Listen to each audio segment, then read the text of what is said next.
Allô tout le monde, c'est Amélie qui est de retour pour une nouvelle capsule spéciale. Mes inspirations 2024, si on peut appeler ça des inspirations, je sais pas trop comment nommer ça. Mais dans le fond, ce que je veux faire avec vous aujourd'hui, c'est un exercice avec mon stash des chevaux pleins, pas mon stash de restant, parce que ça c'est une autre histoire. Mais dans le fond, j'ai plusieurs... pas nécessairement quantité chandail, mais quantité chandail ou accessoires, gros accessoires que j'ai, ou petits accessoires même, que j'ai. Puis j'ai un peu de la misère là, à envisager qu'est-ce que je vais faire avec ces chevaux-là, mais je veux pas les détacher parce que je les aime.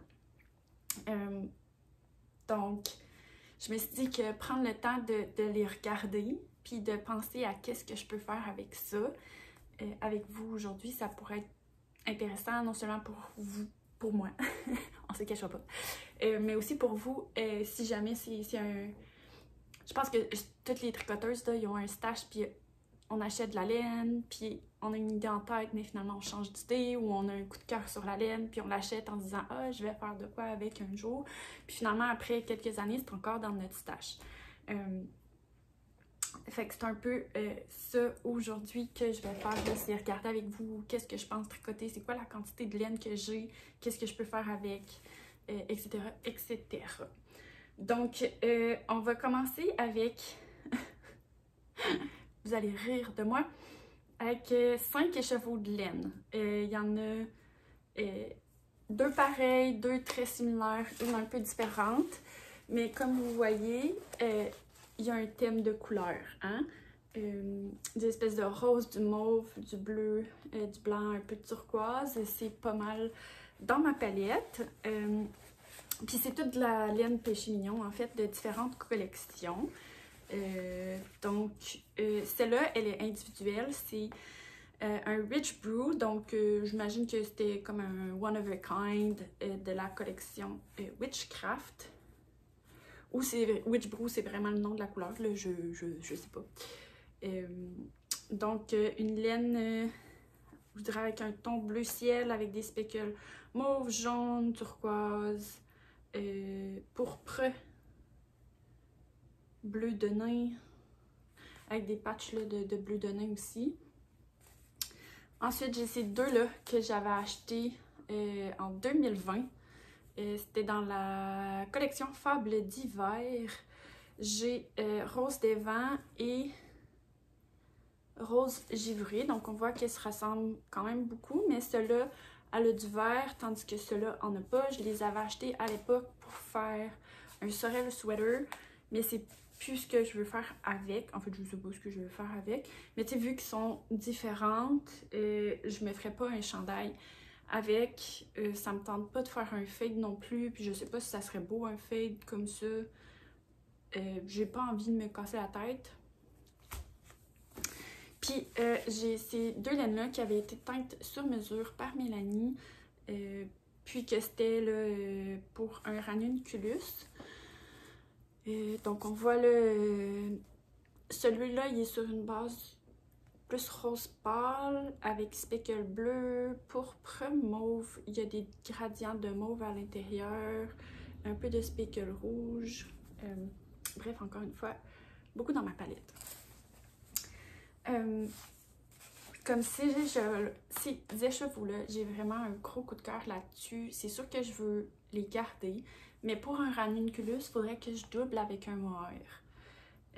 Puis on dirait que je veux pas perdre un peu la couleur de ces écheveaux-là. Je pense que personnellement, un espèce de petit rose très pâle comme mohair aurait pu faire, ou un lilas très pâle. Sauf que je sais pas si c'est le genre de couleur qui m'irait le mieux. Je pense que les bleus pâles ça va, mais je sais que les roses pâles ça va pas super bien à mon teint. Ça fait ressortir un peu mon sous-ton jaune. Puis j'ai l'air malade. Fait que c'est pas un look très recherché, avoir l'air malade. Donc j'hésite beaucoup à quoi faire avec. Sinon je pourrais y aller avec un blanc, mais c'est ça, j'ai peur un peu de trop tuné down là, le speckle de ces écheveaux-là. Donc, je sais pas. Puis aussi, c'est, tu sais, j'ai 2 écheveaux. Fait nécessairement, il faudrait que ça soit un chandail à manches courtes. Sinon, je me suis dit, ben, tu sais, peut-être un slip-over. Mais en même temps, moi, je porte pas de chemise, jamais. Parce que je suis jamais capable d'en trouver qui me font. Je suis quelqu'un qui a les épaules assez larges. Tu sais, je fais quand même beaucoup de natation depuis plusieurs années. Puis j'ai un dos très en V, un peu plus masculin, là. Parce que c'est ça, tu sais, je fais du sport. Fait qu'on dirait que les chemises pour femmes ne me font jamais. Je push tout le temps ici parce que j'ai pas assez de poitrine. Puis il faudrait que je prenne un espèce de large pour mes épaules, mais un X-small pour ma taille. Fait que je trouve jamais rien. Il faudrait quasiment, je pense, que j'aille dans les chemises masculines pour me trouver des chemises, mais ça me donne pas de je suis pas une grosse magasineuse, fait que je suis comme... Bref. Fait que tu sais, un slip-over, moi je trouve ça beau par-dessus une chemise. Puis tu sais, j'ai pas vraiment de col roulé ou de chandail sur lesquels ça serait beau un slip-over de ces couleurs-là. Fait que c'est pour ça, je pense que j'aimerais mieux un t-shirt. Donc, si jamais vous avez des suggestions de patrons ou de couleurs de mohair pour aller avec ça, n'hésitez pas à les mettre en commentaire parce que c'est le but de la vidéo. Puis si vous aussi vous cherchez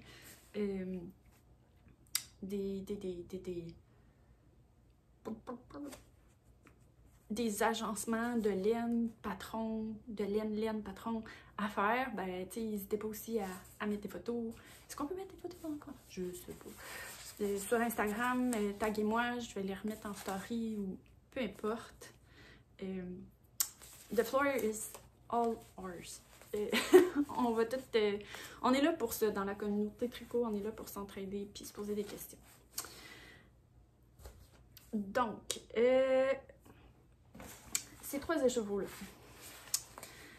Comme je vous ai parlé dans ma dernière capsule spéciale, mon Bennett Sister Shawl, je le porte tout le temps. Celui que j'ai, il est dans les teintes de crème avec des speckles rose, mauve et un peu jaune. Donc, avoir un deuxième Bennett Sister Shawl dans des couleurs plus foncées, ça m'intéresse. Parce que ça, là, je le porte vraiment tout le temps, puis ben, quand il est dû pour être lavé, je veux pas le laver parce que je suis comme, je le laverai plus. Fait que j'en veux un deuxième, fait qu'au moins comme ça, je vais pouvoir les alterner. Ou c'est peut-être même en avoir un que je pourrais laisser tout le temps au travail quand j'ai froid, je le mets, peu importe. Donc j'hésiterais dans ces 3 couleurs-là. Je vous avouerais que si je veux une différence entre mes 2 côtés, il faudrait que un côté soit celui-là. Ben oui, il y a des gens qui marchent dans la rue, Cléo. Et puis tout. Donc, je pourrais mettre d'un côté celui-là, qui est comme le plus pâle des 3.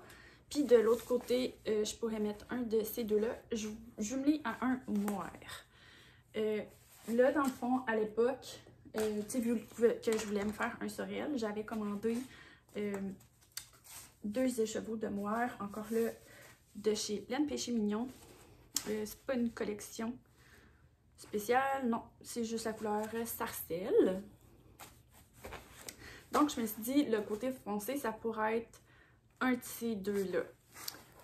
À savoir lequel, je sais pas. Parce que ça, là, j'ai peur que ça fasse comme vraiment du pooling dans... mais quoi que, peut-être pas.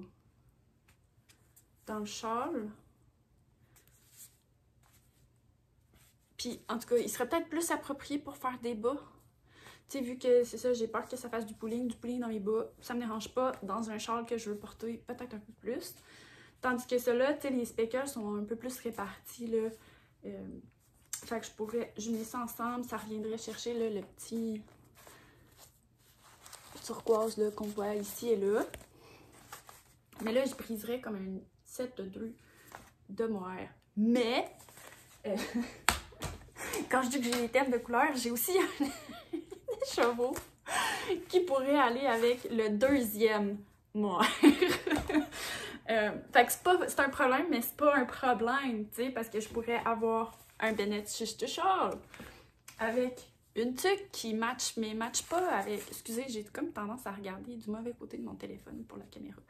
Donc, c'est ça. Fait que je pourrais avoir mon Bennett Schuster puis une tuque matchy, pas tant matchy. Tu sais, dans le fond, on va rechercher la même couleur, mais on va rechercher une couleur qui est dans le châle aussi. Fait que je pense que ça... Ouais, je pense que c'est ça que je vais faire.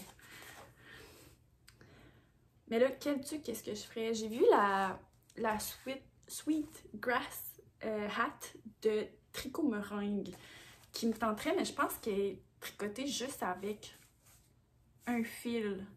Pas de mohair, mais je pourrais quand même la faire un mohair. Mais est-ce que si je mets un mohair, je vais perdre la texture de la tuque? Je sais pas. Mais il me semble que ça serait beau, tu sais, dans cette couleur-là, là, dans le fond. J'ai pas rien pour pouvoir vous le montrer, parce que mon téléphone est dans ma face. Tu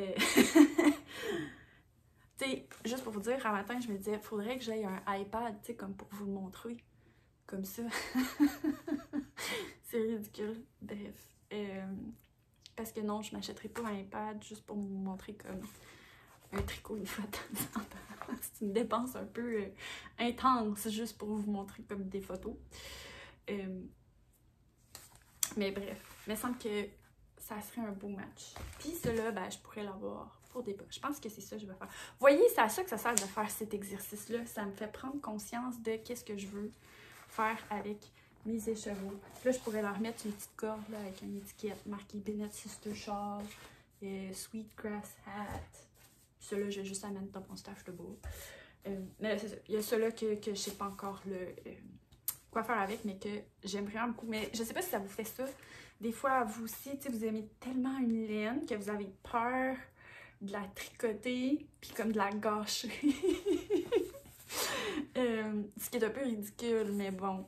Parce que de la laine, ça se détricote, là. Tu sais, un tissu que tu coupes, je peux comprendre. Mais de la laine que tu peux détricoter, un peu moins. Bref. Ouais, je pense que c'est ça que je vais faire. Deuxième laine. Ben non, c'est pas vraiment une deuxième laine que j'ai dans mon stash. Une autre laine que j'ai dans mon stash, c'est cette laine-là. Ça va, bébé?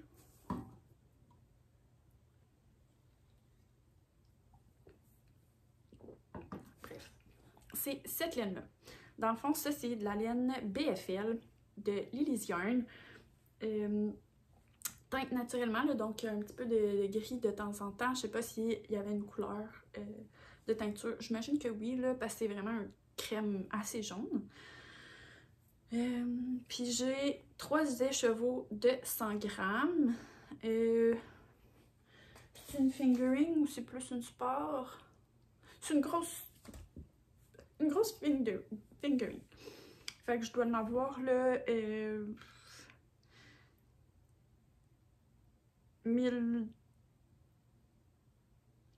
Ça doit être un 400. Ça doit pas être tout à fait 400 mètres par 100 grammes.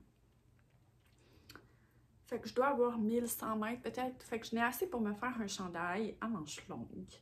Mais les couleurs chaudes, encore là, c'est pas ce qui me fait le mieux. Puis tricoter un chandail en fingering, je vais tricoter sur des 2.25, tu sais, 2.5, 2.75 peut-être. C'est un peu intense. Fait que ça serait de le jumeler encore là à un mohair. Puis je me dis, tant qu'à jumeler à un mohair, j'aimerais ça aller chercher une couleur froide. Parce que les couleurs froides me vont mieux. Parce que, tu sais, ça, là, c'est un corail froid, là. C'est ça qui me fait bien. C'est les couleurs froides. Donc, bon, ça, j'en ai juste un. Fait que, tu sais, ça serait pas celui-là, celui-là. Mais, tu sais, je me dis, je pourrais le jumeler avec un mohair gris pour venir le molder. Mais est-ce que ça serait assez? Sinon, j'ai des restants de Knitting for Olive noirs que je pourrais utiliser. Mais tu sais, je n'ai quand même 3, puis il me reste le mérino, puis il me reste mon fil comme ça à paillettes. Fait que je me dis, tu sais, j'en aurai assez pour me faire une autre tuque parce que we never have enough. J'aimerais avancer là avec une garde-robe de tuque, c'est incroyable. Mais bon. Mais c'est ça, est-ce que noir ça serait mieux? Moi je pense que gris, un beau gris foncé, comme un peu bleuté, ça viendrait un petit peu enlever le jaune. Puis vu qu'il est plus foncé, c'est ça qu'on va voir le plus. Fait qu'il faudrait que je m'achète un beau gris froid pour mettre avec ça, parce que c'est vraiment une belle laine. Puis là, j'en entends qui pensent peut-être en arrière de l'écran, Amélie, t'as tout ce qu'il faut pour faire de la teinture. Pourquoi tu fais pas juste la teinte d'une autre couleur? Parce que c'est de la laine qui a été teinte de manière naturelle. Donc, je sais pas qu'est-ce que ça pourrait faire, les mordants utilisés, puis qui restent dans la laine, dans le fond.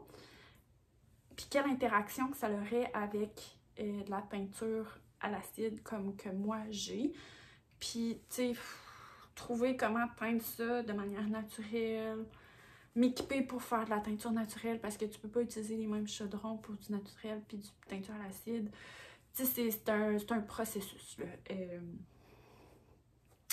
Fait que c'est ça, je me dis, je peux pas vraiment la reteindre, fait que juste la jumeler avec un mohair d'une couleur qui est peut-être plus adaptée à moi serait probablement la solution.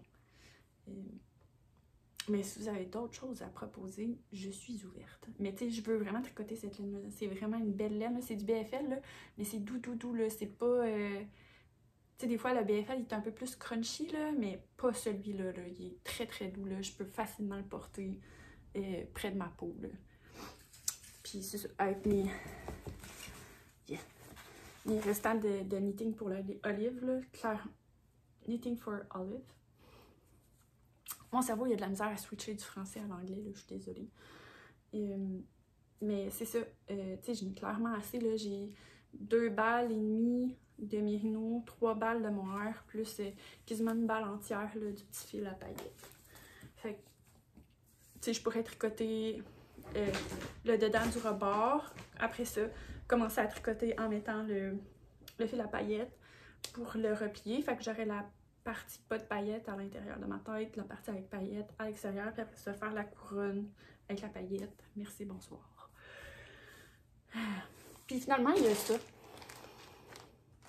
que je veux tricoter depuis des années. J'ai ça depuis février 2020, je pense, janvier 2020. C'était Urso qui était venu faire un pop-up shop chez Cœur de Maille.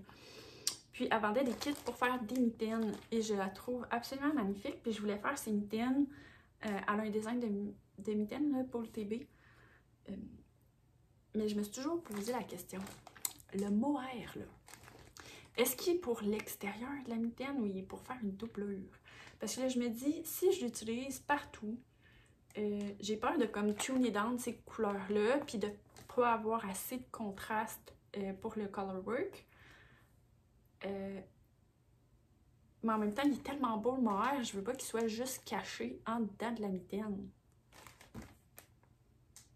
Puis je l'ai le patron, il me semble que je l'ai acheté le patron de Paul. Fait que j'hésite depuis comme 4 ans de tricoter cette laine-là parce que je sais pas mettre le mohair où? Partout ou juste à l'intérieur? C'est niaiseux, là. Mais tu sais, c'est ce que je me suis rendu compte. J'ai pas tricoté cette laine-là parce que je me pose la question puis je veux pas gâcher comme le projet en l'utilisant pas de la bonne façon. Hey, gros problème de l'univers, toi. Mais bref, donnez-moi votre opinion encore là-dessus, si ça vous dit. Cléo. Pour ceux qui trouvaient que Cléo était pas assez présente dans ma dernière capsule, tada! Arrête pas de japper aujourd'hui. Viens-tu donner Un petit coucou à la caméra, Cléo? Tu viens-tu? Viens. Non, elle aime trop ça, observer comme par la baie window. Mais je peux... Petit papy? Ah, oui. Tiens, dire bonjour. Bref, voilà Cléo. donc sur ce, je pense que ça va conclure cette petite capsule démêlage de Stash 2024. Je pense qu'on peut dire ça. Puis, ben c'est ça. J'ai pas rien d'autre à dire. J'ai toujours de la misère avec mes conclusions. Mais c'est ça. Je vais vous dire une bonne fin de journée. Passez du bon temps à tricoter, prendre soin de vous. Puis on se revoit bientôt dans un nouvel épisode. Bye!